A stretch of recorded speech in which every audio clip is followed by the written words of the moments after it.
I am here with another podcast recommendation. So, imagine you are walking through the park one day and you see a suspicious backpack sitting underneath a bench. You report it to the police, and upon investigating, they discover live pipe bombs inside. You rush to clear the area before they explode, saving countless lives and preventing injury.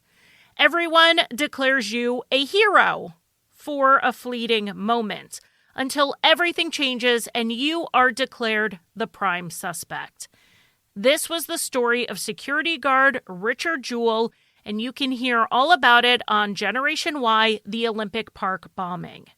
After the Centennial Park bombing killed one person and wounded more than 100, public pressure and a media witch hunt pushed a desperate FBI to find a suspect.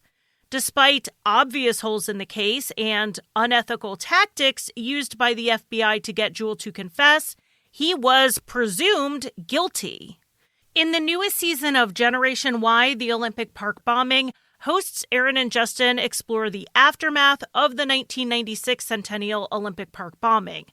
Listen as they delve into the details of the case, the sway of public opinion, and the identity of the real killer, who, after a years-long manhunt, was apprehended through pure luck and was found to be responsible for other bombings across the United States. I'm about to play a clip from Generation Y, the Olympic Park Bombing. Follow Generation Y on the Wondery app or wherever you get your podcasts.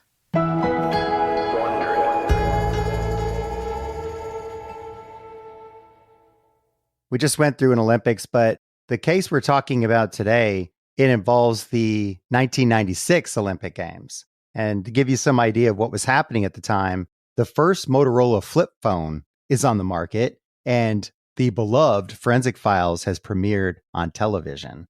And on July 19th, 1996, in Atlanta, Georgia, the world celebrated 100 years of the Summer Olympic Games. So a week later, on July 26th, we have over 50,000 people gathered for this free concert at Atlanta's Centennial Olympic Park. It's 21 acres. The Olympic Park was open to all visitors to walk through and explore and enjoy the music. And at around midnight, the band Jack Mack and the Heart Attack went on break. And this is where things get interesting. Yeah, there was a man named Richard Jewell who was working security in Olympic Park during the early morning hours of July 27th. 7 college-aged, intoxicated guys wandered over to 2 park benches near the control tower, 5 on one bench and 2 on the other. Now, they pulled out some Budweisers from a large cooler bag, and that caught the attention of Richard Jewell. He's working security. So he flagged down Tom Davis, who was a Georgia Bureau of Investigations agent, GBI, and asked for assistance. The men left the area, and after they did, Jewell's looking around and he sees a military-style backpack under one of the benches. Now, of course, this group, they catch up to him. They want to know, hey, did you leave this bag behind? And they're saying, we didn't leave anything behind. Now, Jewell and Davis then rule this as a suspicious package because it's been left behind. And the GBI agent, Tom, alerted the bomb squad at around 12:45 a.m.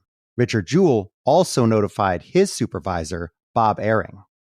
And there's an interview with Richard who says the GBI officer was looking at this bag and moving his flashlight around. And when he froze, that's when I knew this was a bad thing.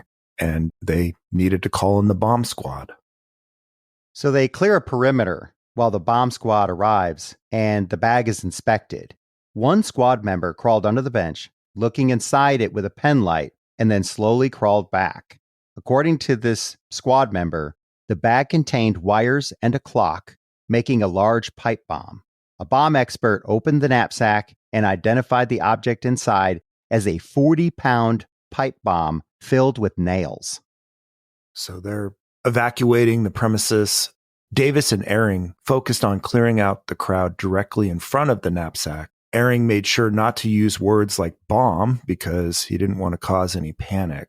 The crowd mostly cooperated and moved back. Richard went up to the NBC sound tower and had to tell the tech crew working there to get out. He came back outside to try to evacuate more people, but some refused to comply and stayed at their benches near the tower. They didn't want to lose their seats, I guess.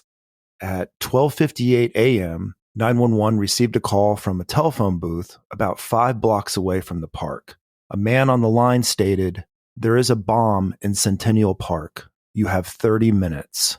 And about 20 minutes later, as Jack Mack and the Heart Attack finished their song, "I Walk Alone," the bomb exploded. You can listen to Generation Y, the Olympic Park Bombing, ad-free right now by joining Wondery Plus in the Wondery app or on Apple Podcasts. Ryan Reynolds here from Mint Mobile. With the price of just about everything going up during inflation, we thought we'd bring our prices down. So to help us, we brought in a reverse auctioneer, which is apparently a thing. Mint Mobile Unlimited Premium Wireless. How to get 30, 30, bit to get 30, bit to get 20, 20, 20, bit to get 20, 20, bit to get 15, 15, 15, 15, just $15 a month? Sold! Give it a try at mintmobile.com/switch. $45 upfront payment equivalent to $15 per month. New customers on first 3-month plan only. Taxes and fees extra. Speed slower above 40 gigabytes. See detail. Home ownership is your gateway to long-term financial stability. And in the St. Louis area, Guild Mortgage is offering up to $6,000 to help you buy a home. Guild's gateway to home ownership assistance can be used with most mortgage programs, even down payment assistance programs. Our St. Louis community lending team is here to help you apply. Go to guildstlouis.com or call 314-238-0174 to get on the path to home ownership today. Guild Mortgage Company, Equal Housing Opportunity, NMLS number 3274.